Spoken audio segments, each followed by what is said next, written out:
लेके आया हूँ ऑगमेंटेड एंड वर्चुअल रियलिटी की एपिसोड 3। पार्ट 3 बोल सकते हो, एपिसोड 3 बोल सकते हो, लेकिन इसमें बहुत ही ज़्यादा धमाल मचाने वाले हैं, ठीक है? आगे की सीरीज़ आपने पहले देख ली होगी, अगर नहीं देखी है तो उसको पहले देखो, उसके बाद ये वाला चैप्टर देखना, ठीक है? ठीक है? आज हम ट कन्वर्ट करने वाले हैं, सॉफ्टवेयर टेक्नोलॉजी को कवर करेंगे, ठीक है? तो देखो, सबसे पहले सीधी-सी बात बताते हैं, एक इसका सिंपल सा मीनिंग क्या हम लोग आज डिस्कस क्या करने वाले हैं, ये चीज़ पहले बता देता हूँ। तो ऑगमेंटेड रियलिटी और वर्चुअल रियलिटी के सॉफ्टवेयर टेक्नोलॉजी के बारे में हम लोग बात करने वाले हैं। और ये जो लैंग्वेज मैं मतलब यहाँ पे एक्सप्लेन करने वाला हूँ, वो थोड़ा इंग्लिश टाइप में होने वाला है, हिंदी प्लस इंग्लिश का कॉम्बिनेशन होने वाला है।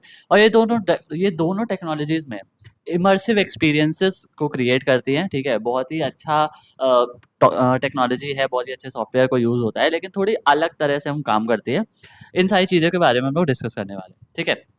सबसे पहले हम बात करते हैं ऑगमेंटेड रियलिटी, जिसे हम एआर के नाम से जानते हैं, और इसकी सॉफ्टवेयर टेक्नोलॉजी के मतलब कैसे-कैसे काम करती है, ये सारी चीज़ें डिस्कस करने वाले हैं। तो देखो, एआर में रियल वर्ल्ड के ऊपर डिजिटल एलिमेंट्स सुपीरियमाइज़ कर दिया जाता है। मतलब इसका ये है कि जो यहाँ पर डिजिटल एलिमेंट्स हैं, कुछ ऐसी चीज़ें होती हैं जो कंप्यूटर के अंदर होती हैं, ठीक है? या जिसको हम ऐसे सी और टच नहीं कर सकते, सॉफ्टवेयर टाइप वैसा वाला होता है, ठीक है? हार्डवेयर में जैसे हम लोग पहले बात करी थी, हार्डवेयर वो ऐसी चीज़ होती है जिनको हम टच कर सकते हैं, है ना? बहुत पहले बेसिक में हमने सीखा था। लेकिन सॉफ्टवेयर में क्या है कि वो चीज़ें जिसको हम टच नहीं कर सकते, केवल फ़ील कर सकते हैं, उसको हम लोग यहाँ पे थोड़ा-सा सुपीरियराइज़ करते हैं, मतलब बहुत अच्छे लेवल पे उसको मानते हैं। मतलब आप अपने फ़ोन या एआर ग्लासेस के थ्रू रियल दुनिया को देखते हो, और उसमें वर्चुअल ऑब्जेक्ट्स या इन्फॉर्मेशन को ऐड की जाती है, ठीक है? इसके लिए कुछ की टेक्नोलॉजीज़ काम करती हैं। कौन-कौन सी की टेक्नोलॉजीज़ हैं? पहले हम बात करते हैं एआर सॉफ्टवेयर डेवलपमेंट किट्स की, जिसको हम एसडीकेएस के नाम से जानते हैं। तो ये टूल्स क्या होते हैं? ये टूल्स डेवलपर्स को एआर एप्स बनाने में हेल्प करते हैं, ठीक है? अब एआर एप्स क जैसे कैसे-कैसे बनता है, इन सारी चीज़ों की बात करते हैं। तो सबसे पहले है पॉपुलर एसडीकेस जो होते हैं, वो पहला है एआर कोर, जिसको हम गूगल के से भी जानते हैं। तो एंड्रॉयड डिवाइसेज़ के लिए जो यूज़ होता है, जो मोशन ट्रैकिंग होती है, एनवायरमेंटल अंडरस्टैंडिंग होती है, और लाइट एस्टिमेशन करता है, ठीक है? दूसरी चीज़ है एआर किट, जो कि एप्पल वगैरह के सॉफ्टवेयर्स में यूज़ होती है, जिसको हम आईओएस के लिए बोलते हैं ना, जो फेस ट्रैकिंग होती है, ऑब्जेक्ट डिटेक्शन होता है, और 3D रेंडरिंग होती है, ये सारी चीज़ों को सपोर्ट करता है एआर किट, जो एप्पल के प्रोडक्ट्स में होता है, ठीक है?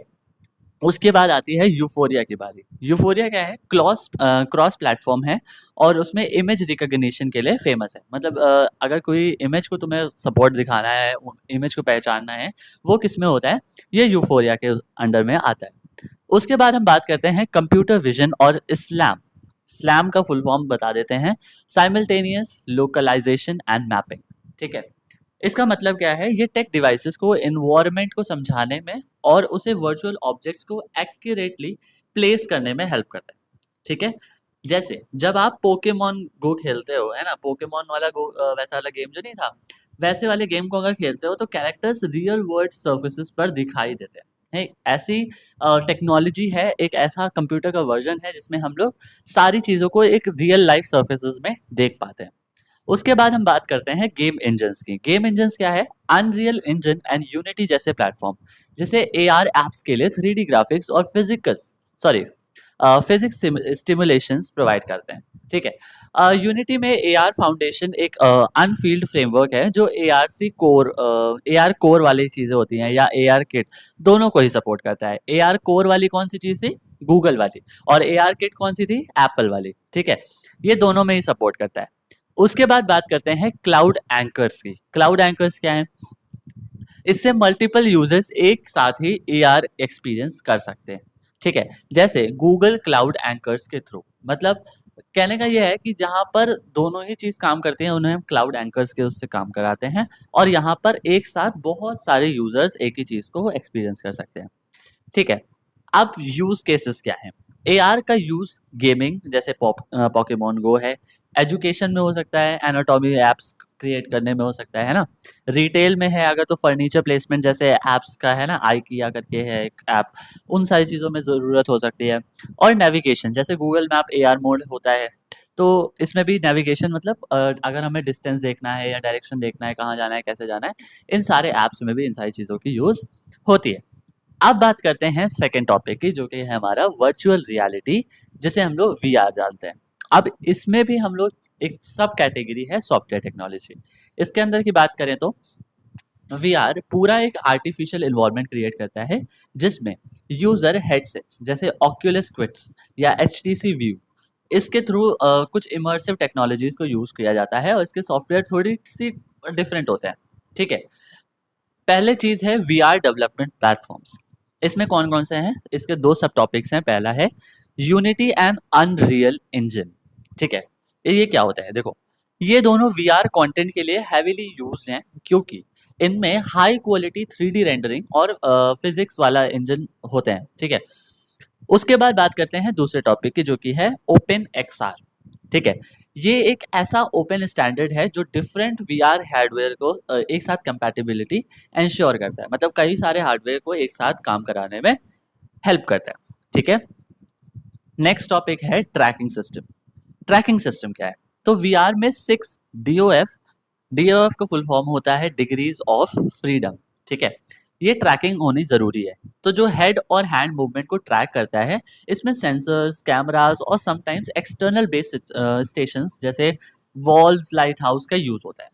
ठीक है, ट्रैकिंग सिस्टम का मतलब सिंपल सा यही है कि सारी चीजें जो भी चल रही हैं उनको ट्रैक करो और नॉर्मली वीआर में एक्सप्लेन कर देते हैं। ठीक है, उसके बाद आती है बात रेंडरिंग टेक्नोलॉजीज की। वीआर में हाई फ्रेम रेट्स होते हैं, मतलब 60 to 120 एफपीएस और ये सारी चीज़ें होती हैं। जैसे आप लोग वीडियो क्वालिटीज़ में देखते हो ना कि किसी चीज़ को एक्सपोर्ट करते हैं तो हम लोग उस वीडियो क्वालिटी में जाते हैं, फ्रेम पर सेकंड्स में जाते हैं। एफपीएस का मतलब फ्रेम पर सेकंड है ना। तो यहाँ पर वीआर में कोई कई ज़्यादा हाई फ्रेम्स होते हैं, बहुत ज़्यादा हाई फ्रेम्स होते हैं और लो लेटेंसी होती है। ठीक है, तो लो लेटेंसी ज़रूरी है ताकि मोशन सिकनेस ना हो। ठीक है, कहीं कहीं पे जाते हैं ना कि गेम कहीं अटक जाता है तो वो सारी चीज़ें बहुत प्रॉब्लमेटिक होती है। तो टेक्नोलॉजीज या टेक्निक्स जैसे फेवेटेड रेंडरिंग, जहाँ फोकस एरिया ही हाई क्वालिटी रेंडर ही होता है। ठीक है, यहाँ पे उसका यूज होता है। तो वर्चुअल रियलिटी में जो फ्रेम्स पर सेकंड होते हैं ये बहुत ही ज़्यादा हाई होते हैं, ये याद रखना 60 to 120 एफपीएस तक हो सकते हैं और लो लेटेंसी ज़रूरी है। उसके बाद बात करते हैं ऑडियो टेक की। ऑडियो टेक एक बहुत ही इंपॉर्टेंट टॉपिक है। ठीक है, ऑडियो टेक क्या होता है, तो स्पाशियल ऑडियो जो कि 3D साउंड्स तुम लोग सुनते हो ये वीआर को और रियलिस्टिक बनाता है। टूल्स जैसे एफएमओडी या रेजोनेंस ऑडियो इसमें काम आते हैं। ठीक है, सिंपल सी बात समझो, अगर कोई वीडियो तुम देख रहे हो और उसमें कोई ऑडियो ही नहीं है तो तुम समझ सकते हो कि वो तुम्हें कितना ज़्यादा डिस्टर्बिंग लगेगा। एक ऐसी जगह है जहाँ पर तुम्हें कोई साउंड ही ना सुनाई पड़े, सीरियसली ये बहुत खराब हो जाता है। ठीक है, तो ऑडियो टेक एक बहुत ही ज़्यादा इंपॉर्टेंट सोर्स है यहाँ पर वीआर में, जो कि स्पाशियल ऑडियो को प्रोड्यूस करता है और तुम्हारे वीआर को एक अच्छा सा रियलिस्टिक एक्सपीरियंस देता है। ठीक है, तो अब बात करते हैं नेटवर्किंग की। तो नेटवर्किंग का सिंपल सा मतलब तुम ऐसा समझो कि अगर तुम्हें अपनी इन्फॉर्मेशन को बहुत ज़्यादा दूर तक पहुँचाना है तो क्या करते हैं, हम अपनी मदद करते हैं 3 लोगों की और वो उनसे कहते हैं कि 3 और लोगों की मदद करो। वाली पिक्चर देखी थी ना। हाँ, तो बस वैसा ही है। तो नेटवर्किंग का मतलब सिंपल सा है कि अगर मल्टीप्लेयर वीआर गेम्स या सोशल प्लेटफॉर्म्स जैसे वीआर चैट के लिए नेटवर्किंग टेक बहुत ज़्यादा ज़रूरी है। ठीक है, तो हमें अपनी इन्फॉर्मेशन को बहुत ज़्यादा दूर तक पहुंचाने के लिए यहाँ पे वर्चुअल रियलिटी कॉन्सेप्ट में ये नेटवर्किंग का बहुत ज़्यादा काम आता है। ठीक है, अब इसके यूज़ केसेस देख लो। वीआर का यूज़ गेमिंग जैसे हाफ लाइफ वाला है, ट्रेनिंग जैसे मेडिकल या मिलिट्री सिचुएशंस की वाली ट्रेनिंग होती है ना। वर्चुअल टूरिज्म है, अगर हमें कहीं घूमने जाना है और हमारे पास पैसा नहीं है तो हम ऐसा वीआर से घूम सकते हैं भाई। और सोशल प्लेटफॉर्म्स में जैसे मेटा का हॉरिजन है ना, इन सारी चीज़ों में यूज़ होता है इनका। अच्छा, अब बात करते हैं चैलेंजेस और फ्यूचर की। ये बहुत ही अच्छा टॉपिक है और बहुत ही ज़्यादा इम्पोर्टेंट भी है तुम्हारे कोर्स से। चैलेंजेस की अगर बात करें तो एआर और वीआर दोनों के लिए हार्डवेयर एक्सपेंसिव हो सकता है और एआर एप्स को रियल टाइम प्रोसेसिंग के लिए पावरफुल डिवाइसेस चाहिए होती हैं। ठीक है, एक बार फिर से सुनो, एआर और वीआर दोनों के लिए हार्डवेयर वाली जो चीज़ें होती हैं वो बहुत एक्सपेंसिव होती है, बहुत ही महंगी आती है और एआर एप्स को एक रियल टाइम प्रोसेसिंग के लिए पावरफुल डिवाइसेस चाहिए होते हैं। वीआर में मोशन सिकनेस के एक इशू है और दोनों में कंटेंट क्रिएशन कॉस्टली होता है। अगर हमें कोई कंटेंट बनाना है कहीं पर भी तो ये बहुत ही ज़्यादा डिफिकल्ट होता है क्योंकि दोनों ही चीज़, पहले तो हार्डवेयर बहुत ज़्यादा एक्सपेंसिव होता है और एआर में बहुत ही ज़्यादा रियल टाइम प्रोसेसिंग वाली चीज़ें चाहिए होती है, मतलब मोशन सिकनेस वगैरह चीज़ें नहीं चलेगी, है ना। तो ये थोड़ा कंटेंट क्रिएशन में थोड़ा कॉस्टली हो सकता है। अगर फ्यूचर की बात करें, 5G के साथ एआर और वीआर एक्सपीरियंसेस और सीमलेस होंगे, मतलब बहुत ही ज़्यादा स्मूथ चलेगा सारी चीज़ें। एआई इंटीग्रेशन से पर्सनलाइज और इंटरैक्टिव कंटेंट बनेगा। एआई जितना ज़्यादा यूज़ कर पाओ वो यूज़ करो भाई, बहुत ही ज़्यादा। हम लोग जैसे ग्रॉक यूज़ करते हैं, चैट जीपीटी है, ये सारे एआई के फीचर्स हैं, मतलब और ज़्यादा ये इंटरैक्टिव बन सकता है। मिक्स्ड रियलिटी जिसे हम एमआर के नाम से जाते हैं, जो एआर और वीआर को कॉम्बो है ना? मिक्स्ड रियलिटी में दोनों चीज़ें कवर होते हैं, वो भी ग्रो कर रहा है। जैसे एप्पल विजन प्रो, इसमें दोनों चीज़ें हैं, एआर भी है और वीआर भी है। सो हमारा अगला टॉपिक है डेटाबेस, ठीक है? डेटाबेस तुमने पहले भी सुना होगा, बहुत ज़्यादा जगह यूज़ होता है। तो देखो, वर्चुअल रियलिटी में डेटाबेस का रोल बहुत इंपॉर्टेंट है, क्योंकि वीआर एप्लीकेशंस को रियल टाइम डेटा स्टोर करने की बहुत ज़्यादा ज़रूरत होती है और रिट्राइव करने में और मैनेज करने में ज़रूरत पड़ती है, ठीक है? ताकि इसका इमर्सिव और सीमलेस एक्सपीरियंस प्रोवाइड हो सके। और इसको भी हम लोग थोड़ा सा इंग्लिश में ही याद करेंगे, क्योंकि इंग्लिश में तो तुमने पढ़ ही रखा है, वो तुम्हें समझ में आया नहीं, ठीक है? अब बात ओके, तो अब बात करते हैं वीआर में डेटाबेस ज़रूरी क्यों है? तो मतलब बात करने हैं हम लोग इम्पोर्टेंस की। तो इम्पोर्टेंस की अगर बात करें तो वीआर एप्स जैसे गेम्स, स्टिमुलेशंस या सोशल प्लेटफॉर्म जैसे वीआर चैट है, मेटा हॉरिज़न है, इसमें बहुत सारे डायनेमिक होते हैं, मतलब डेटा होते हैं, ठीक है? तो अब यहाँ पर सबसे पहले बात करते हैं यूज़र के डेटा की। यूज़र की प्रोफाइल्स, प्रेफरेंसेस और इन गेम प्रोग्रेस को ये स्टोर करता है। उसके बाद है 3D असेट्स। तो वर्चुअल ऑब्जेक्ट्स जैसे इन्वायरमेंट है या टेक्सचर्स है या मेटा डेटा है, इन सारी चीज़ों को स्टोर करने के लिए 3D एसेट्स का यूज़ होता है। उसके बाद है मल्टीप्लेयर सिंक।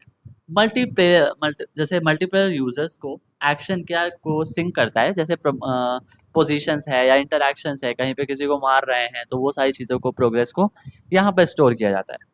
उसके बाद बात करते हैं एनालिटिक्स की। यूज़र बिहेवियर को ट्रैक करना, जैसे कहाँ देख रहा है, क्या क्या किया है, वो सारी चीज़ों को यहाँ पे एनालिटिक्स में स्टोर होता है, ठीक है? इन सब के लिए एक रॉबस्ट डेटा सिस्टम चाहिए जो फास्ट, स्केलेबल और रिलायबल, ठीक है? तो अब बात करते हैं डेटाबेस टाइप्स इन वीआर। मतलब वीआर में डेटाबेस कितने टाइप से होते हैं, उन सारी चीज़ों की बात कर रहे हैं। तो बेसिकली यहाँ पे 4 तरह के तुम्हें दिए हुए हैं: relational database, no SQL database, special database या क्लाउड बेस्ड डेटाबेस। इन सारी चीज़ों की बात करें तो सबसे पहला है रिलेशनल डेटाबेस, जिसको हम लोग एसक्यूएल के नाम से जानते हैं, स्ट्रक्चर्ड क्वेरी लैंग्वेज, ठीक है? तो देखो, ये स्ट्रक्चर्ड डेटा के लिए यूज़ होता है, जिसमें यूज़र अकाउंट्स या इन्वेंटरी को मेंटेन करता है, ठीक है? जो चीज़ें तुम्हारे मल्टीपल यूज़र्स में आ सकती हैं, जैसे माई एसक्यूएल है या पोस्टग्रेस एसक्यूएल है ना? इन सारी चीज़ों में रिलेशनल डेटाबेस का यूज़ होता है। अब इसका यूज़ वीआर में कैसे होता है? तो अगर वीआर ऐप में यूज़र लॉगिन या लीडर बोर्ड सिस्टम है, तो रिलेशनल डेटाबेस यूज़र डेटा को स्टोर करता है, ठीक है? अब इसके कुछ प्रोज हैं और कॉन्स हैं। मतलब प्रोज एंड कॉन्स तुम ये समझो कि कुछ अच्छाई है, कुछ बुराई भी है। तो अच्छाई क्या है? तो डेटा कंसिस्टेंसी और कॉम्प्लेक्स क्वेरीज के लिए अच्छा है, ठीक है? अगर तुम्हें बहुत ज़्यादा डेटा को स्टोर करना है तो उसके लिए ये बहुत अच्छा है। लेकिन कॉन्स की अगर बात करें, अगर ये इसकी बुराई क्या है, तो ये रियल टाइम वीआर के लिए थोड़ा स्लो हो सकता है, अगर बहुत बड़ा डेटा सेट हो। मतलब बहुत ज़्यादा चीज़ें अगर स्टोर करने के लिए होगा तो ये थोड़ा स्लो हो सकता है, ठीक है? अब बात करते हैं न्यू एसक्यूएल की। नो एसक्यूएल की मतलब नॉन स्ट्रक्चर्ड क्वेरी लैंग्वेज की, ठीक है?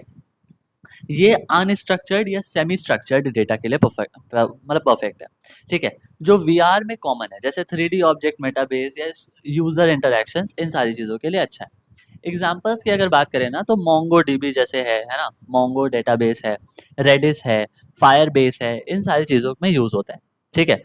अगर वीआर के अंदर इसका यूज़ पूछा जाए, तो वीआर के अंदर इसका यूज़ ऐसा है कि अगर जैसे मल्टीप्लेयर हैं या वीआर गेम्स में, जब अगर प्लेयर्स की पोजीशन होती है या चैट मैसेजेस को इंस्टेंटली कहीं पे सिंक कर रहा है, तो ये उसके अंदर काम आ सकता है, ठीक है? इसकी भी कुछ अच्छाई है और कुछ बुराई है। तो अच्छाई की अगर बात करें तो ये क्या है? स्केलेबल है और लो लेटेंसी है। मतलब थोड़ा-सा स्केल इसका अच्छा है, पहले से अच्छी चीज़ है ये। और लो लेटेंसी है, मतलब थोड़ा स्लो कम है, मतलब इतनी धीरे धीरे काम नहीं करता, ठीक है? कॉन्स की अगर बात करें, अगर इसके अंदर कुछ बुराई भी है, तो बुराई क्या है? ये कॉम्प्लेक्स क्वेरीज़ के लिए थोड़ा-सा ट्रिकी हो सकता है, ठीक है? कॉम्प्लेक्स क्वेरीज़ मतलब अगर बहुत ज़्यादा इसमें चीज़ें स्टोर करोगे तो वो चीज़ थोड़ी-सी ट्रिकी हो सकती है, ठीक है? उसके बाद है स्पेशल डेटाबेस। स्पेशल डेटाबेस क्या है? वीआर में 3D एनवायरनमेंट के लिए स्पेशल डेटास, जैसे लोकेशंस है या कोऑर्डिनेशंस है, इन सारी चीज़ों को स्टोर करना ज़रूरी है, ठीक है? एग्जाम्पल्स की अगर बात करें, जैसे पोस्ट जीआईएस है ना? या मोंगो डीबी है, इन सारी चीज़ों में ये अच्छे से काम करता है। सेकंड चीज अगर हम बात करें इसका वीआर में क्या यूज हो सकता है, तो वर्चुअल वर्ल्ड में ऑब्जेक्ट्स को एग्जैक्ट लोकेशन बताना या अप्रोक्सीमेटली बेस्ड इंटरेक्शंस के लिए ये यूज होता है वीआर में। इसके अगर प्रोज की बात करें तो ये 3D स्पेस क्वेरीज के लिए ऑप्टिमाइज्ड है, मतलब बहुत अच्छे से 3D स्पेसेस को कर सकता है और बता सकता है कि कहाँ कहाँ पे क्या क्या चीज़ें इन्वॉल्व हैं। कॉन्स की अगर बात करें, थोड़ा सा इसका ड्रॉबैक भी है, तो ड्रॉबैक क्या है, सेटअप और क्वेरीज कॉम्प्लेक्स हो सकते हैं, मतलब इसमें थोड़ी चीज़ें देखना या इसको मैनेज करना थोड़ा सा मुश्किल हो सकता है।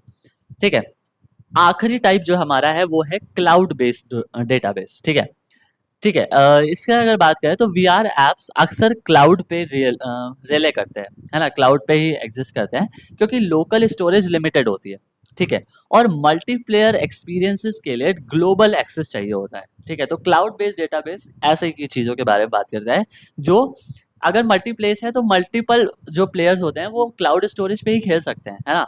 नॉर्मल चीज़ों पे रिलाई करना ये बहुत मुश्किल हो सकता है। तो अगर एग्जांपल्स की बात करें तो अगर AWS डायनोमो है ना, या गूगल क्लाउड फायर स्टोर है, इन सारी चीज़ों के लिए ये चल जाता है सही से। अब बात करते हैं इसका यूज़ वीआर में क्या हो सकता है। तो क्रॉस प्लेटफॉर्म्स वीआर ऐप के लिए काम कर सकता है, जैसे ऑक्यूलस है या स्टीम वीआर है। इनके लिए डेटा सिंक और स्केलेबिलिटी थोड़ी सी ज़्यादा बढ़ जाती है। ठीक है, अगर प्रोज एंड कॉन्स की बात करें तो प्रोज क्या है, ग्लोबल रीच और ऑटो स्केलिंग है। ये इसमें बहुत ज़्यादा अच्छी रीच हम लोग पा सकते हैं, क्लाउड स्टोरेज है तो बहुत सारे लोग एक साथ इसको एक्सेस कर सकते हैं और इसके स्केल थोड़ा सा और ज़्यादा बढ़ जाता है। कॉन्स की अगर बात करें तो कॉस्टली हो सकता है, अगर बहुत सारा डेटा हो सकता है तो कॉस्टली भी होगा ऑफ कोर्स, क्योंकि मल्टीप्लेयर है, ठीक है, बहुत सारी चीज़ें एक साथ परफॉर्म हो रही है तो थोड़ा कॉस्टली हो सकता है। ठीक है, अब बात करते हैं डेटाबेस में आने वाले चैलेंजेस के बारे में जो कि वीआर में दिखाए जाते हैं। सबसे पहला टॉपिक है लो लेटेंसी। ये अभी इतनी देर से तुम सीख रहे हो, सोच रहे हो, समझ रहे हो, अब उसके बारे में बात करते हैं। वीआर में 60:120 FPS चाहिए होता है, तो डेटाबेस क्वेरीज को माइक्रो सेकेंड्स में कंप्लीट होना चाहिए। ठीक है, जो भी सारी डेटाबेस की क्वेरीज हैं उसको बहुत ही कम टाइम में जरूरी है कि वो जल्दी से हो जाए, वरना मतलब लैग हो सकता है या मोशन सिकनेस हो सकती है। ठीक है, तो लो लेटेंसी एक बहुत ही बड़ा इसके चैलेंज है। दूसरी चीज है स्केलेबिलिटी। मल्टीप्लेयर वीआर में थाउजेंड्स ऑफ यूजर एक साथ इंटरैक्ट कर सकते हैं, तो डेटाबेस को स्केल करना पड़ता है। ठीक है, बहुत ही अच्छे लेवल पे उसको लेके जाना जरूरी है क्योंकि बहुत सारे लोग एक साथ इस पे काम कर रहे हैं और इंटरैक्ट कर रहे हैं। उसके बाद बात करते हैं डेटा वॉल्यूम की। डेटा वॉल्यूम की अगर बात करें तो 3D एसेट्स और स्पेशल डाटा बहुत स्टोरेज मांगता है भाई। अगर कई सारी चीजें इसमें इन्वॉल्व है ना तो कई सारा स्पेस भी लगता है, तो बहुत सारा स्टोरेज इसमें चाहिए होता है। सिक्योरिटी की अगर बात करें तो यूजर डेटा जैसे वीआर में बायोमेट्रिक्स या लोकेशन, इन सारी चीजों को प्रोटेक्ट करना बहुत ज्यादा जरूरी है, वरना ये सारी चीजें ग्लोबली आपकी इधर उधर इन्वॉल्व हो सकती हैं। अगर इसमें हम बात करें कि इम्पोर्टेंस क्या है, इम्पोर्टेंस की अगर बात करें तो ये कैसे इम्पोर्टेंस होता है, सबसे पहला टॉपिक है गेम इंजन से इंटरेक्शन करना। यूनिटी या अनरियल इंजन में डेटाबेस जैसे SDKS जैसे फायरबेस SDK का यूज होता है ताकि डेटा डायरेक्टली गेम लॉजिक के साथ कनेक्ट हो, मतलब आपको ऐसा ना लगे कि आप कुछ कर रहे हो और उसमें गेम में कुछ हो रहा है। ठीक है, उसके बाद दूसरी इंपॉर्टेंस ये हो सकती है कि कैचिंग होता है। रेडिस जैसे इन मेमोरी डेटाबेस का यूज होता है ताकि फ्रिक्वेंटली एक्सेस डेटा जैसे प्लेयर की पोजीशन जल्दी मिले, है ना। APIs या रेस्ट या ग्राफ क्यूएल है ना, इसके थ्रू वीआर एप्स डेटाबेस से कम्युनिकेट करता है। ठीक है, बहुत ही जल्दी इसका कम्युनिकेशन हो जाता है, तो वीआर इसमें भी इम्पोर्टेंस प्ले करता है। एग्जाम्पल की अगर बात करें तो एक वीआर गेम जैसे रेक रूम फायरबेस का यूज करता है जो कि रियल टाइम चैट और प्लेयर स्टैट्स के लिए, जबकि 3D world data AWS S3 या डायनोमो DB में स्टोर होता है। ठीक है, देखो इम्पोर्टेंस का जो भी तुमने 3 टॉपिक पढ़े, इम्पोर्टेंस के 3 टॉपिक मेन इंपॉर्टेंट है, वो क्या है, गेम इंजन से इंटरेक्शन, काउचिंग एंड APIs। ठीक है, ओके। अब बात करते हैं वर्ल्ड स्पेस, वर्ल्ड कोऑर्डिनेशन, इन सारी चीजों की। ठीक है, वर्ल्ड स्पेस की अगर बात करें तो वर्चुअल रियलिटी यानी वीआर में वर्ल्ड स्पेस और वर्ल्ड कोऑर्डिनेट के कॉन्सेप्ट को समझना बहुत ज्यादा जरूरी है, क्योंकि ये 3D इन्वायरमेंट के लिए फाउंडेशन होते हैं। ठीक है, इसको आओ कवर करते हैं। सबसे पहले हम बात कर रहे हैं वर्ल्ड स्पेस की। ये वर्ल्ड स्पेस होता क्या है, वर्ल्ड स्पेस एक वर्चुअल दुनिया का कोऑर्डिनेट सिस्टम है जो पूरा वीआर एनवायरनमेंट डिफाइन करता है। इसमें हर ऑब्जेक्ट, कैरेक्टर या पॉइंट का पोजीशन, रोटेशन और स्केल एक कॉमन रेफरेंस फ्रेम के हिसाब से सेट होता है। सोच लो, ये एक बड़ा 3D ग्रिड है जिसमें सारा कुछ प्लेस्ड होता है। ठीक है, एग्जाम्पल की अगर बात करें, जब तुम एक वीआर गेम खेल रहे हो ना, जैसे हाफ लाइफ, तो हर गन, हर टेबल, हर एनिमी का पोजीशन वर्ल्ड स्पेस के कोऑर्डिनेट से डिसाइड हो चुका है। ठीक है, ये काम कैसे करता है? तो वर्ल्ड स्पेस में ओरिजिन पॉइंट होता है, यूजुअली 000 ही होता है, और इसके रिलेटिव हर ऑब्जेक्ट का position X Y Z axes के हिसाब से मेजर होता रहता है। ठीक है, वीआर में इसकी इंपॉर्टेंस क्या है? तो वीआर में इसकी इंपॉर्टेंस ऐसी है कि ये इंश्योर करता है कि सब ऑब्जेक्ट एक कंसिस्टेंट दुनिया में हैं, चाहे यूजर कहीं भी मूव करे या कैमरा एंगल कैसा भी चेंज हो, लेकिन ये वीआर में इंपॉर्टेंस जरूर करता है। ओके, अब बात करते हैं वीआर में वर्ल्ड स्पेस और कोऑर्डिनेट्स कैसे यूज होते हैं। ठीक है, वीआर में वर्ल्ड स्पेस और कोऑर्डिनेट इस तरह से यूज होते हैं। सबसे पहला टॉपिक है हमारा ऑब्जेक्ट प्लेसमेंट। हर 3D मॉडल जैसे ट्री, बिल्डिंग या अवतार को वर्ल्ड स्पेस में एक स्पेसिफिक कोऑर्डिनेट पे प्लेस किया जाता है। इससे गेम वर्ल्ड और रियलिस्टिक और कंसिस्टेंट दिखता है। ठीक है, सेकेंड टॉपिक है हमारा ट्रैकिंग। वीआर में 6 डीओएफ, डीओएफ मतलब डिग्रीज ऑफ फ्रीडम, ट्रैकिंग के लिए वर्ल्ड कोऑर्डिनेट्स का यूज होता है। मतलब हेडसेट और कंट्रोलर्स के पोजीशन और रोटेशन को वर्ल्ड स्पेस के हिसाब से कैलकुलेट कर दिया जाता है। थर्ड टॉपिक है हमारा फिजिक्स एंड कोलिजन्स। जब तुम वीआर में किसी ऑब्जेक्ट को धक्का मारते हो ना, या कोई चीज गिरती है, तो फिजिक्स इंजन जैसे यूनिटी, ठीक है, ये वर्ल्ड कोऑर्डिनेट्स का यूज करता है और कोलिजन्स और मूवमेंट के लिए। ठीक है, इसमें भी सारी चीजें हमें दिखती हैं। उसके बाद टॉपिक है multiplayer sync. Multiplayer VR games जैसे वीआर चैट में हर प्लेयर के पोजीशन और एक्शन वर्ल्ड कोऑर्डिनेट्स के थ्रू सिंक होते हैं, ताकि सबको सेम एक्सपीरियंस मिले। ठीक है, इसके बाद एक डिफरेंस है world space versus local space. ये हमारा एक ऐसा टॉपिक है जो कि थोड़ा सा इंपॉर्टेंट हो सकता है तुम्हारे डिफरेंशिएशन के प्रोसेस में। तो देखो, वर्ल्ड स्पेस का तुमने जो अभी पढ़ा, वर्ल्ड स्पेस क्या है? पूरा वर्चुअल वर्ल्ड का रेफरेंस फ्रेम होता है। ठीक है, सब ऑब्जेक्ट्स इसके रिलेटिव होते हैं। लोकल स्पेस की अगर बात करें तो एक स्पेसिफिक ऑब्जेक्ट का अपना कोऑर्डिनेट सिस्टम होता है। जैसे एक कार का लोकल स्पेस यूजर सेंटर पर बेस्ड होता है, और उसके पार्ट, व्हील्स, डोर्स उसके रिलेटिव पोजीशन में होते हैं। ठीक है, अब बात करते हैं वीआर में डिफरेंस क्या है। जब तुम वीआर में एक गन उठाते हो तो गन का वर्ल्ड कोऑर्डिनेट बनता है, वो दुनिया में कहाँ है लेकिन उसका लोकल कोऑर्डिनेट बनता है कि उसका ट्रिगर या बैरल गन के सेंटर से कहाँ है, मतलब कहाँ पर। तो आई होप आपको वीडियो पसंद आई होगी। तो अगर वीडियो पसंद आई हो तो वीडियो को लाइक करो, शेयर करो, कमेंट करो, और चैनल को सब्सक्राइब कर लो ताकि इसी तरह की और इन्फॉर्मेटिव वीडियो तुम आगे भी देख पाओ। Thanks for watching, bye.